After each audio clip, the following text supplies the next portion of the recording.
30 km de Kidal est depuis mercredi sous le contrôle des forces armées maliennes. Des stocks de munitions, de véhicules ont été abandonnés par les groupes armés autrefois maîtres des lieux.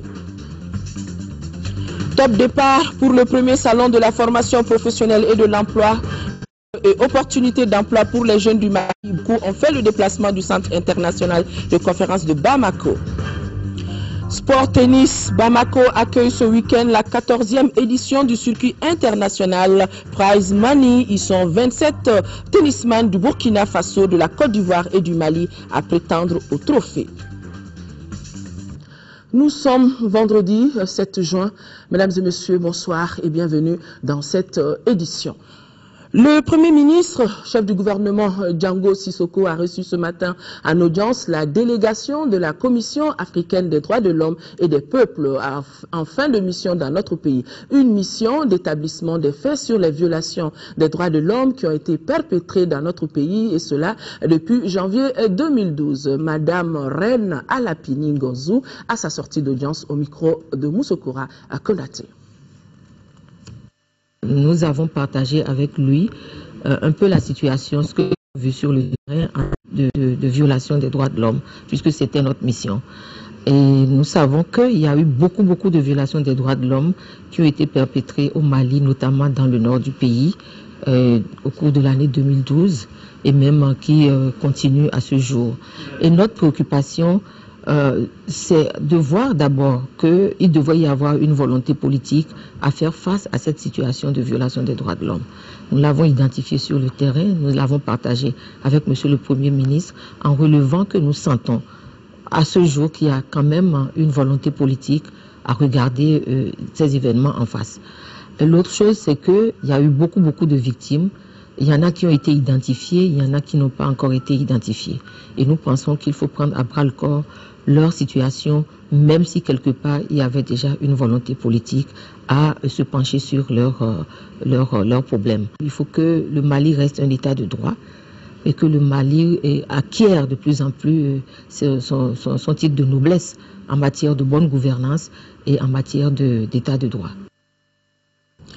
Ce communiqué du gouvernement, le gouvernement du Mali informe l'opinion nationale que l'Assemblée nationale a adopté en sa séance du 6 juin la loi numéro 2013-018 autorisant prorogation de l'état d'urgence jusqu'au vendredi 5 juillet 2013 à minuit. Loi d'ailleurs publiée au journal officiel spécial numéro 5.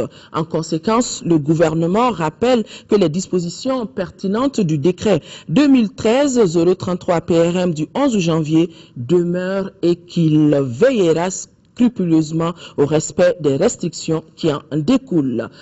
Nous allons revenir à l'Assemblée nationale où hier les députés ont voté 5 projets de loi autorisant la création d'un certain nombre de directions rattachées au ministère de l'Industrie et du Commerce, de celui de l'Agriculture. Nous serons en mesure de vous proposer cette séance plénière d'hier qui s'est déroulée à l'Assemblée nationale au cours de ce journal. Le projet d'appui institutionnel au ministère de l'Administration du territoire, mois d'interruption. Cette reprise a été officialisée ce matin ici à Bamako à l'issue de la 4e réunion de sa structure mixte de coopération, de concertation locale. L'appui institutionnel au ministère de l'administration territoriale, de la décentralisation et de l'aménagement du territoire, PAI-MATDAT, reprend ses activités. Activités qui avaient été suspendues au mois de mars 2012. Cette reprise des activités du projet s'explique par la normalisation de la situation socio-politique du pays. Suite à l'adoption fin janvier 2013 d'une feuille de route et d'un processus de dialogue et de concertation nationale, notre ministre de la Coopération a décidé le 21 février d'une reprise graduelle de la coopération au développement. C'est donc dans ce cadre de reprise graduelle que se tient la 4e réunion extraordinaire de la SMICL du PAI-MATCL, aujourd'hui MATDAT, qui peut donc être considérée comme la SMICL officielle de redémarrage. D'un coût global de plus de 2 milliards de francs CFA, le projet vise à appuyer les institutions de la République. Pour le ministre en charge de l'administration territoriale, il urge de reformuler le projet afin de l'adapter au contexte actuel du pays pour plus d'efficacité. S'agissant du projet d'appui institutionnel, il a été recommandé lors d'une rencontre précédente une reprise au cours de laquelle doit être présentée une stratégie qui tient compte du contexte actuel. Aussi, une équipe restreinte a été mise en place pour élaborer cette stratégie. Ce projet a démarré en 2011 et prendra fin en 2015. Je vous le disais dans les titres, les forces armées du Mali contrôlent désormais la localité d'Anefis. Elles ont pénétré dans la ville mercredi dernier. Les combattants des groupes armés ont fui, laissant derrière eux des stocks de vivres, de munitions, des véhicules équipés. Le récit de nos envoyés spéciaux, Daouda Sidiki Diarra, Massa Doumbia. Rétablir l'ordre républicain dans la 8e région, quel qu'en soit le prix. En décidant de passer à l'offensive ce mercredi, les forces maliennes viennent d'infliger une cuisante défaite aux terroristes du MLA basés à Anefis. Tôt le matin, le colonel-major Didier Dako et ses hommes ont attaqué le poste avancé du MLA situé à 110 km de Kidal. Tout a commencé avec les actes du Djebok et nous avons pris contact avec les populations sur place et puis nous nous sommes rendus compte que c'est besoin de ça. On nous avait d'abord signalé exactement l'armée dans les secteurs et qui racketaient beaucoup les transporteurs, qui tombaient parfois sur des paisibles populations, en fait les bergers, et pour les enlever leurs animaux. Il y en a même qui ont été tués à Tabancor. Nous avons des informations sûres par rapport à ça. Donc nous sommes dit que c'est vraiment notre devoir de continuer à évoluer sur le terrain et prendre contact avec ces populations, les rassurer que l'État malien est là, son armée est là et qu'elle va continuer sa mission de sécurisation de ces populations. Devant la puissance de feu des armes maliennes, les fuyards ont laissé derrière eux 4 véhicules de équipés. 2 d'entre eux seront faits prisonniers. On n'a pas le choix, on peut passer les populations de bandits armés ou de groupes armés qui ne font que racketter les populations. Et voilà, nous nous sommes décidés, on s'est dit qu'il faut qu'on arrive à Anefis pour sécuriser ces populations. On verra à d'autres endroits aussi où ces populations ont besoin de nous pour aller à elles et leur porter le message de la réconciliation, leur porter le message de l'unité nationale. C'est un peu voilà le but même de notre mission actuellement sur le terrain. Dans leur fuite, les combattants du MNLA ont laissé derrière eux des stocks de vivres composés de riz, de sel, d'huile et de semoule. Le commandement militaire se propose de distribuer ces vivres entre les populations. Et ce communiqué de l'état-major général des armées suite à des demandes inappropriées de militaires du bataillon en formation avec l'Union européenne à Koulikoro. Le chef d'état-major général des armées a demandé à la mission EUTM d'annuler la cérémonie de clôture prévue demain samedi 8 juin. Le commandement militaire étudiera des réponses à donner conformément au texte en vigueur. En attendant, et comme initialement prévu, les militaires du bataillon sont mis en permission à compter du samedi 8 juin 2013 et cela pour une durée de 10 jours. À présent, nous rappelons le début de ces négociations à Ouagadougou. Les négociations officielles ont commencé aujourd'hui même entre l'État malien et les mouvements Touareg de l'Azawad. Le but est de régler le cas de la ville de Kidal, 3 janvier, en vue de l'élection présidentielle prévue dans tout le Mali le 28 juillet prochain. Tchébilé Dramé, l'envoyé spécial du président de la République par intérim, le négociateur de l'État. Le représentant spécial du secrétaire général des Nations Unies au Mali, Bert Koenders, a déjà pris fonction avec aujourd'hui une visite au musée national et une conférence de presse pour parler des objectifs de la MINUSMA et de l'ambition des Nations Unies pour la résolution définitive de la crise au nord du Mali. Bert Koenders au micro de Mahamadou Doumbia.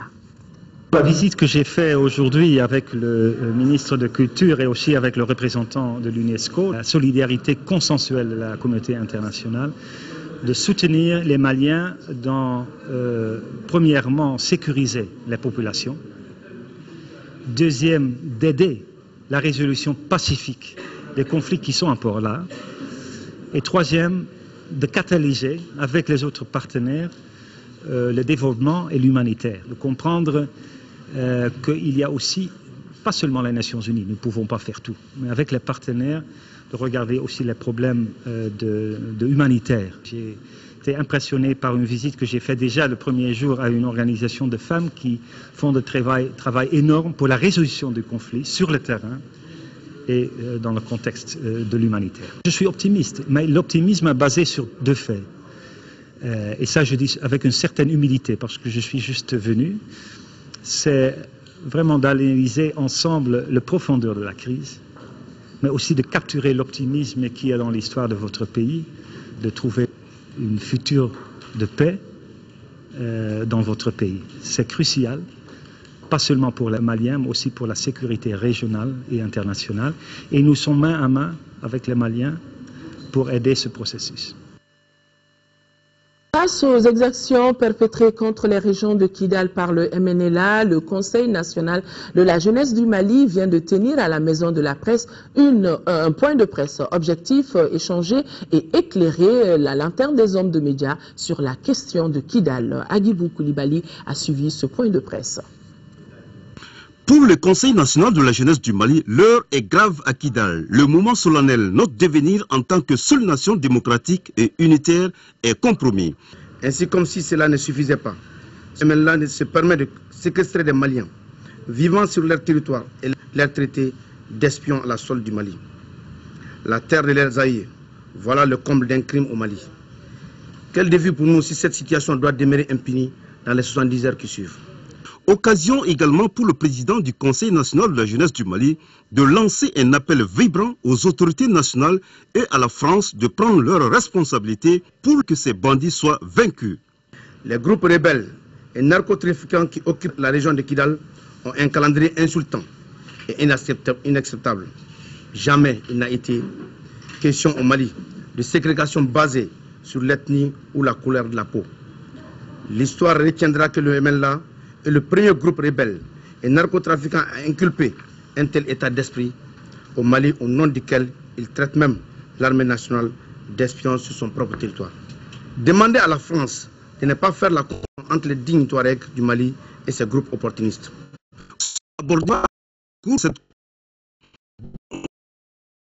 À cette session, le président Touré dira est en train d'être mis en œuvre au sein de la jeunesse malienne.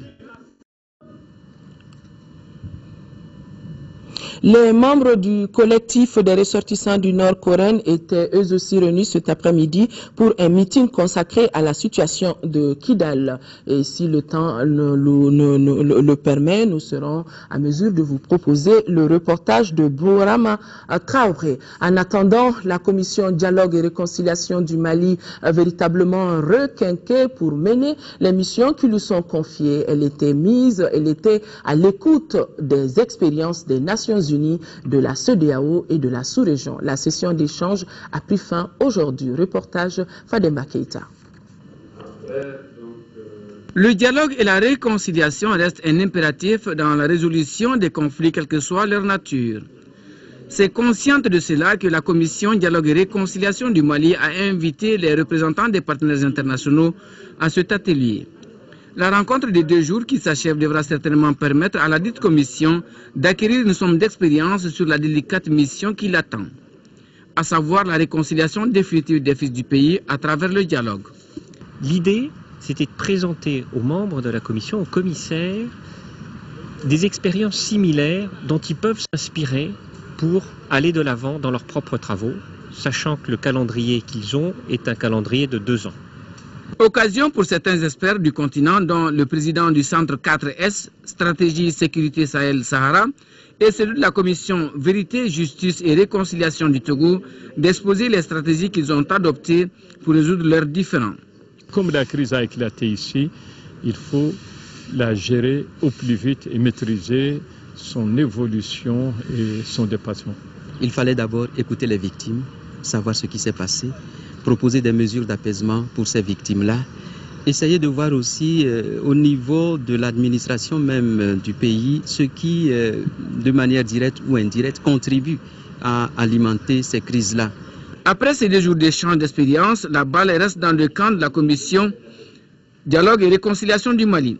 Celle-ci promet de tout mettre en œuvre à travers le rapprochement des cœurs et des esprits pour une résolution définitive du conflit que traverse le Mali.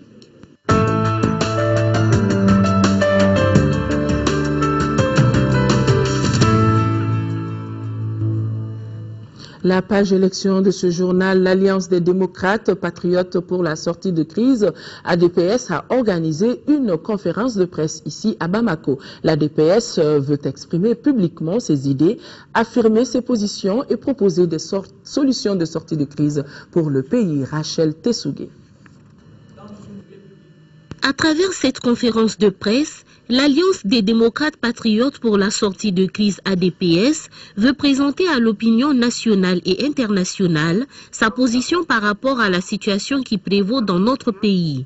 Il s'agit précisément de la situation à Kidal, des négociations engagées à Ouagadougou avec le MNLA et des élections prochaines. L'ADPS demande à toutes les forces vives de la nation de se retrouver dans un front populaire pour le salut national en vue de sauver le Mali, car l'avenir de notre nation se joue à Kidal. L'ADPS demande au gouvernement d'organiser les élections sur l'ensemble du territoire du Mali après le retour de l'armée et de l'administration dans tous les chefs de lieux de cercle et de région, y compris Kidal. Selon la DPS, il y a des millions de Maliens honnêtes et pris de justice et de paix, voulant un meilleur sort pour notre pays. Il faut que le peuple prenne conscience, dise plus jamais ça. Il faut que le peuple malien démontre qu'il comprend parfaitement le choix auquel le pays est aujourd'hui confronté. Ou exister comme pays respectable, fier, digne, riche de sa diversité ethnique et culturelle, et occupant une place de choix dans le concert des nations. Lors de cette conférence de presse, il a été également question des marchés de l'État, notamment ceux relatifs à l'achat de véhicules pour l'armée et d'autres organismes publics. Le Centre Africa Obota, en collaboration avec la Fondation Konrad Adenauer et l'ORTM, tient depuis ce matin à l'Institut supérieur de commerce un atelier de formation sur le reportage électoral. Objectif, outiller les hommes de médias afin qu'ils puissent couvrir de façon professionnelle les élections à venir. Agibou Koulibaly. Les médias, considérés comme le meilleur vecteur pour atteindre le maximum de population, se doivent d'être au rendez-vous des prochaines échéances électorales au Mali. Pour ce faire, leur capacité d'intervention doit être renforcée et soutenue. Fort de sa fructueuse collaboration avec le RTM depuis plus de 10 ans, le Centre Africa Obota se propose d'apporter son appui au renforcement des capacités des équipes de reportage de l'ERTM pour une meilleure couverture des prochaines élections. L'analyse des reportages de la presse relatifs au rapport entre acteurs politiques et population d'une part et à la communication des candidats en période électorale d'autre part. L'analyse des rapports des structures en charge de l'administration des élections. Le présent atelier qui nous réunit contribue au renforcement des capacités des équipes de reportage de l'ORTM sur le thème du reportage électoral. La couverture en période électorale exige davantage de maîtrise, de connaissance et d'appréciation de la chose publique. Et l'ORTM, dans sa mission de service public, est au premier plan de cette couverture du processus électoral, elle-même qui doit être faite dans le respect de tous les candidats, parce que l'accès au service public commande qu'il y ait plus de justice et d'équité. 2 jours durant, les journalistes de l'ERTM et les animateurs du Centre Africa Obota vont échanger sur des thèmes tels que la loi électorale, le processus, les étapes, les acteurs et leur rôle, les enjeux des élections de 2013, rôle et responsabilité des journalistes, l'éthique et la déontologie en période électorale, le reportage électoral, que savoir et des études de cas.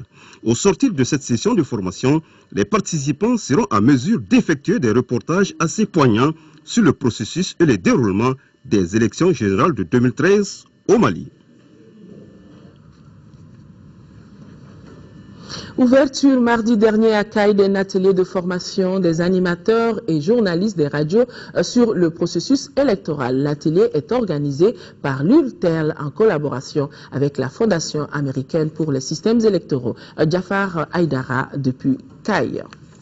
Cet atelier consacre le prolongement d'une série d'ateliers en cascade qui se sont tenus la semaine dernière dans les régions de Ségou, Mopti, Sigassou.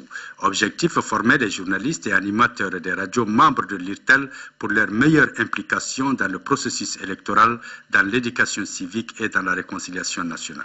Les élections qui vont avoir lieu dans un avenir très proche sont très sensibles par rapport donc, à la crise que nous traversons et qui doit nous conduire à une sortie heureuse.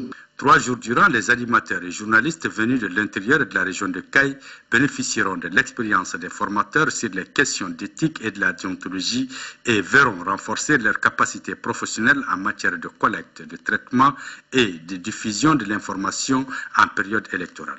Cet atelier est venu pour nous renforcer nos capacités pour que nous soyons vraiment plus brillants, plus positifs au rendez-vous de l'histoire. L'enjeu des élections avec une presse plurielle et diversifiée, le rôle des médias dans le processus électoral sont des éléments déterminants qui font que les professionnels doivent faire face à leurs devoirs et obligations pour mieux couvrir les élections. Les attentes des plus hautes autorités vis-à-vis des acteurs de la presse sont énormes au moment où notre pays sort d'une grave crise sécuritaire et humanitaire et entre dans une période d'élection. Une couverture déséquilibrée ou partisane d'une activité politique, une mission de structure de gestion du processus électoral mal expliquée par un média peut conduire au dérapage. Le cadre qui vous rassemble apportera, de mon point de vue, une réponse à tout cela. Cet atelier a vu le jour grâce à l'IRTEL en partenariat avec la Fondation internationale pour le système électoral au Mali.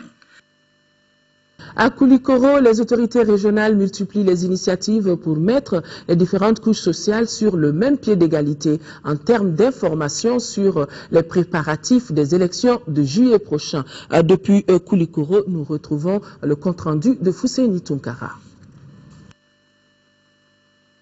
La présente formation offre l'opportunité aux participants de renforcer leurs capacités professionnelles en matière de collecte, de traitement et de diffusion de l'information en période électorale. L'initiative est le fruit d'un partenariat nourri entre la Fondation internationale américaine pour le système électoral IFES et l'Union des radiodiffusions et télévisions libres du Mali, URTEL. Nous avons jugé nécessaire de travailler avec les radios communautaires et on a choisi de travailler avec URTEL pour pouvoir couvrir au fait l'ensemble du processus parce qu'ils sont les mieux indiqués au niveau local pour communiquer avec la population. Et nous attendons au fait que ces radios prennent leurs responsabilités par rapport à ce processus particulier, notamment l'utilisation de fichiers biométriques qui est nouveau dans le pays. Durant 3 jours, les participants débattront sur les innovations apportées à la loi électorale, la couverture médiatique des élections et la responsabilité des agents engagés dans le processus électoral. Aux yeux des autorités régionales, ces thèmes sont inévitables pour prévenir le Mali contre les conflits liés aux élections.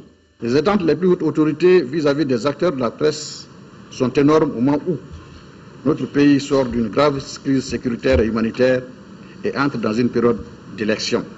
Une couverture déséquilibrée et partisane d'une activité politique, une mission d'une structure de gestion du processus électoral mal expliquée par un média peut conduire au dérapage. Cette session de formation intervient après celle effectuée à Sikassou, Ségou et Mopti, toujours dans le cadre du même partenariat IFES-URTEL.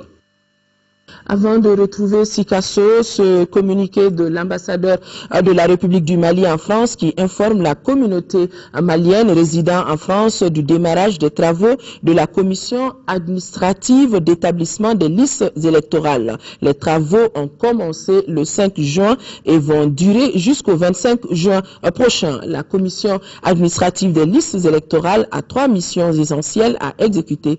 Procéder à la validation de la liste des électeurs potentiels, traiter les demandes de transfert des électeurs ayant changé de commune, d'ambassade ou de consulat, procéder le cas échéant au traitement de la liste spéciale des électeurs à localiser. L'ambassadeur rappelle à nos compatriotes que les travaux de la commission concernent uniquement les personnes recensées lors du RAVEC. La commission n'a pas vocation à procéder à de nouvelles inscriptions sur la liste électorale.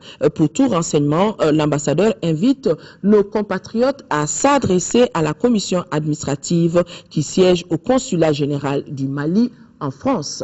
Nous revenons ici au Mali et nous allons à Sikasso, où toutes les dispositions sont prises pour la bonne réussite de l'élection présidentielle de juillet prochain. L'information a été donnée par le chef de l'exécutif régional au cours d'une réunion d'information et de sensibilisation des cadres régionaux et de partis politiques. ORTM Sikasso, Idrissa Ngoulou, Sissoko.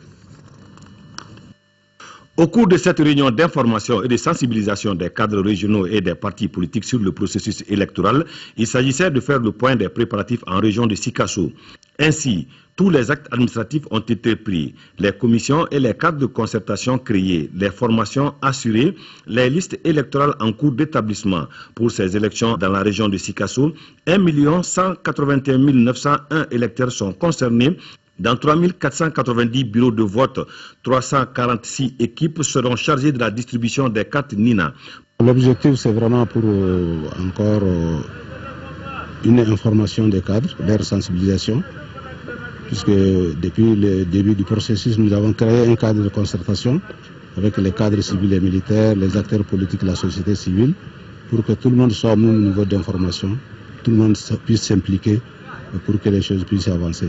C'est vraiment dans ce cadre, le niveau que nous avons atteint aujourd'hui, c'est pour faire état de ça à tout le monde et demander l'implication de tout le monde.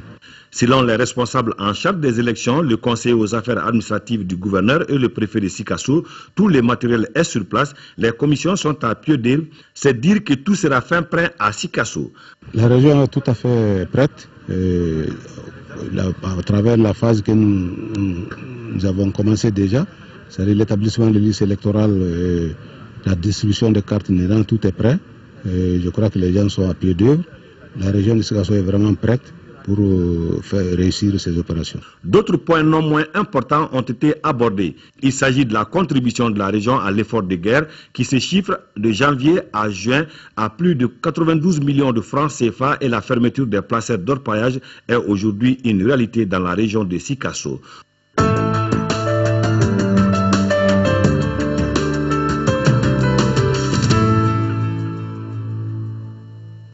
Je vous le disais, les membres du collectif des ressortissants du Nord, Coren, étaient réunis cet après-midi pour un meeting consacré à la situation de Kidal. Le Coren condamne les derniers événements dans la région de Kidal qu'il qualifie d'une véritable chasse à l'homme. Le collectif invite autorités nationales à prendre leurs responsabilités pour assurer la sécurité des populations de cette partie du pays. Bourama Traoré a suivi ce meeting.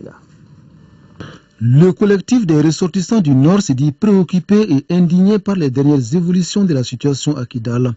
Si le pays a avoir désarmé dans un même pays, le Coran exige du désarmement du mouvement Touareg. Une volonté réaffirmée clairement au cours de ces meetings. Pour le président d'honneur du Coran, l'ère n'est plus aux tergiversations. Nous devons faire comprendre à l'opinion internationale notre détermination à libérer Kidal à l'instar de toutes les autres parties du Mali. Ceux qui ont pris des armes contre leur propre pays pour on ne sait quel dessein devront répondre devant les tribunaux de leur pays. Nous disons, quant à nous, ça suffit. Dans une déclaration rendue publique, le Coran réaffirme son attachement à l'unité, à la laïcité et à l'intégrité territoriale du Mali.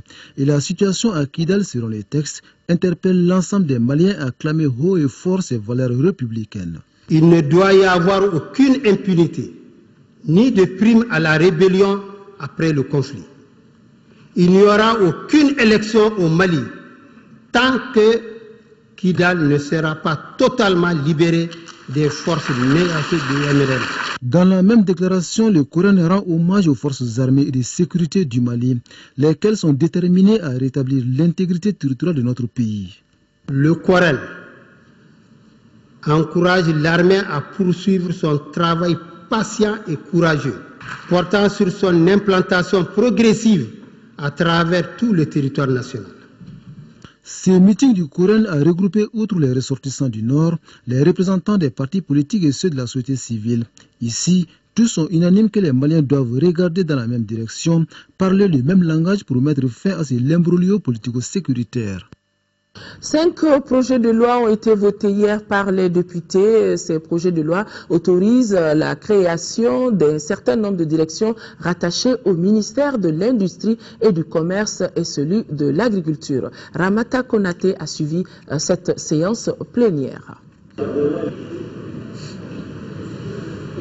Les députés viennent de donner ainsi leur accord sur la création de 4 structures, à savoir la Direction nationale de l'industrie, l'Agence malienne de normalisation et de promotion de la qualité AMANORM, le Centre malien de la promotion de la propriété intellectuelle CEMAPI et le Bureau de restructuration et de mise à niveau des entreprises industrielles. Des structures créées selon le ministre du Commerce pour accélérer le développement industriel du Mali. Aucun pays, aucun gouvernement ne peut s'enfermer et se dire nous fermons nos frontières totalement et entièrement à l'importation des produits. Nous devrions plutôt nous organiser pour effectivement compter nous aussi.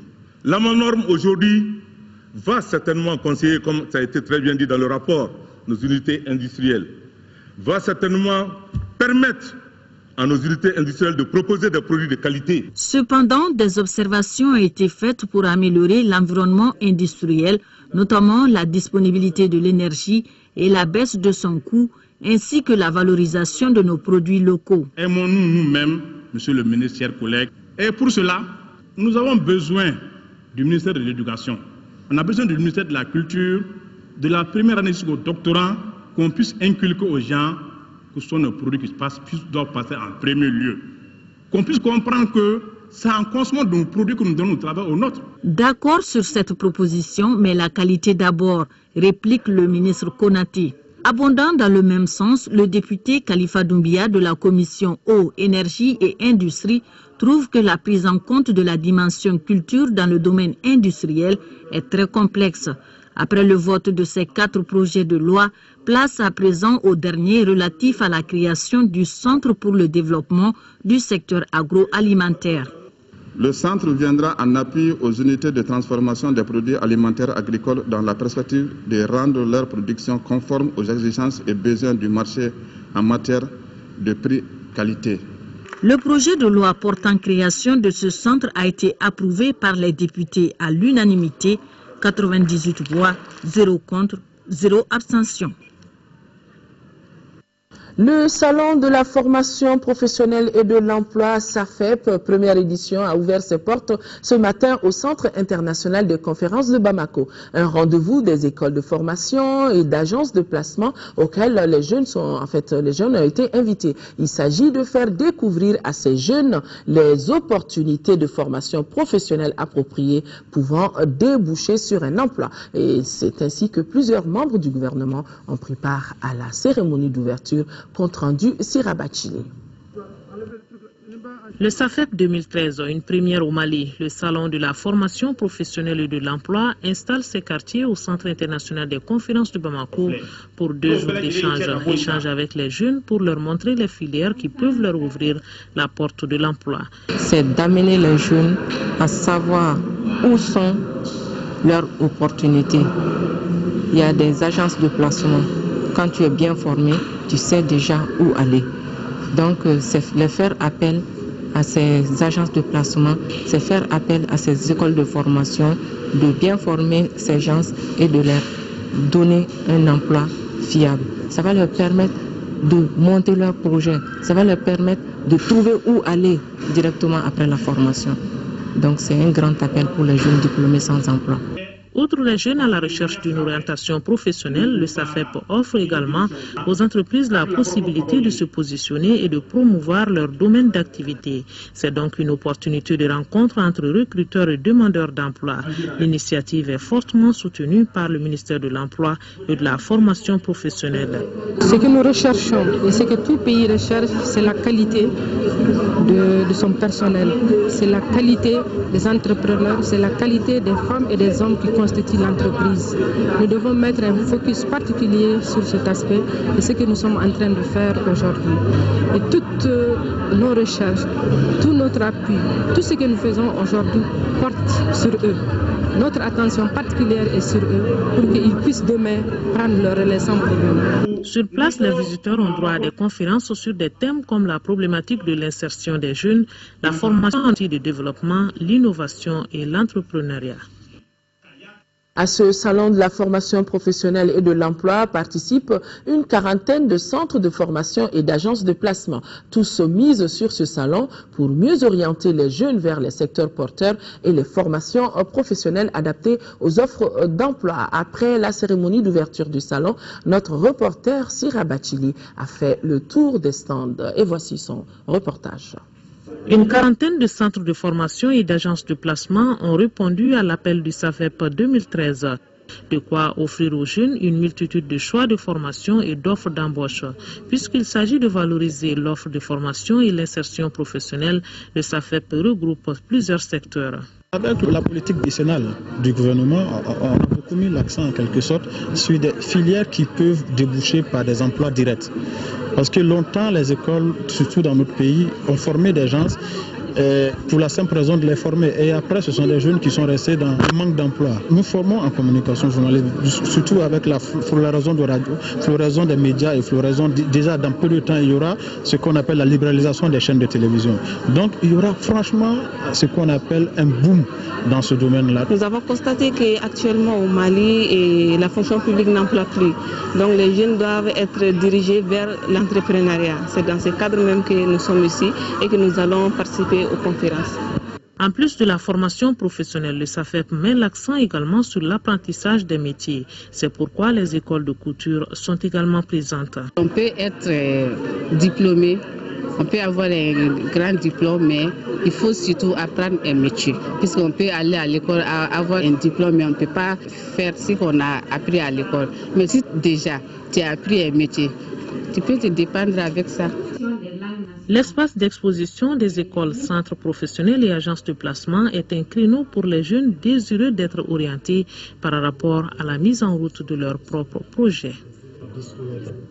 L'interprofession de la filière échalote oignon du Mali et le programme de compétitivité et diversification agricole Mopti viennent de procéder à Bandiagara au bilan de la campagne de commercialisation de l'échalote de la région de Ségou et du cercle de Bandiagara. Et il ressort de ce bilan que la production 2012-2013 est estimée à 296 642 tonnes, soit une valeur de 81 milliards de francs CFA. Aminata Touré a depuis Mopti. Voilà, on me fait signe quelques problèmes d'aiguillage. Voilà. On n'est pas en mesure de suivre l'élément de Aminata Touré et nous revenons à Bamako directement au musée national qui a accueilli hier une exposition photo baptisée Le désert pour seul refuse. Un projet réalisé par des jeunes réfugiés à travers 4 pays de la sous-région ouest africaine. L'exposition est initiée par Walaha, un groupement de jeunes de diverses formations dans le domaine des arts multimédia en collaboration avec le cinéma numérique ambulant et leurs partenaires. Modibo Soiré a assisté au vernissage de l'exposition. Ce projet coopératif à caractère humanitaire intitulé Le désert pour seul refuge a été lancé en juin 2012 sous forme de caravane dans les camps de réfugiés et déplacés maliens au Burkina Faso, au Niger, en Mauritanie et à Sévaré au Mali. Cette exposition est le résultat d'une série d'activités réalisées par des enfants déplacés suite à la situation qui traverse le nord du Mali. Pour réaliser les œuvres, les initiateurs ont mis en place des centres de loisirs afin que ces enfants déplacés puissent s'exprimer à travers la photo et la vidéo. L'idée du projet est venue tout simplement au déclenchement de la crise au Mali. On a vu qu'il y avait beaucoup de mobilisation pour aider les déplacés. Mais les aides étaient concentrées surtout sur l'aide humanitaire, sécuritaire et tout. Et nous, à Walaha, on s'est simplement dit que l'éducation, le loisir doivent être au même pied d'égalité que les aides humanitaires. Ici, une quarantaine de photos sont exposées, des œuvres qui retracent la vie de ces jeunes déplacés dans les différents camps, en somme leurs activités au quotidien. J'ai constaté à travers cette exposition que les initiateurs de l'expo ont été inspirés surtout par l'époque. L'enfant apparaît dans cette expo le plus naturellement possible et c'est ce qui fait la force de l'expo à mon avis. L'exposition Le désert pour seul refuge est une initiative soutenue par différents partenaires en vue d'une sortie rapide de crise que vit notre pays depuis plus d'1 an. Pour cela, une telle aventure se devrait d'être encouragée et surtout quand il s'agit de l'art à travers photos et peintures. Pour nous, le résultat est là. Quand on écoute ou qu'on entend ce que les personnes de Walaha ont pu dire aujourd'hui, on sent qu'elles ont vécu des moments forts d'échange, de pouvoir aller dans ces camps, rencontrer des populations maliennes en difficulté puisqu'elles sont dans des camps et qui ont dû quitter le Mali contraintes et forcées. Et cette émotion, on l'a ressentie dans ce qu'ils ont pu dire. Véritable geste de solidarité en faveur des enfants déplacés. Cette expo se veut la contribution de la structure Walaha. Après le musée national, vous pouvez retrouver cette exposition itinérante et humanitaire ce samedi au parc national du Mali. Sport tennis, la 14e édition du circuit international Prize Money a démarré au tennis club de Bamako avec 27 tennismen venus de 3 pays que sont le Burkina Faso, la Côte d'Ivoire.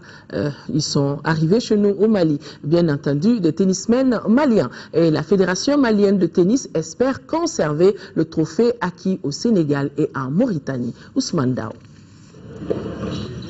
27 joueurs venant de 3 pays, Mali, Burkina Faso et Togo, prennent part à cette 14e édition de ce tournoi Prize Money, étape de Bamako, avec une grande attente du côté malien. Nous tenons à ce tournoi et parce que ce tournoi apporte beaucoup à la Fédération malienne de tennis. La promotion du tennis s'est bâtie autour de ce tournoi, qui est au centre pratiquement de toutes les activités de la Fédération malienne de tennis.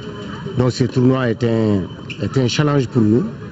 Et depuis 14 ans, nous l'avons réussi. Le circuit Prize Money de tennis est une compétition annuelle de la Fédération internationale de la discipline pour vulgariser le tennis dans les pays africains.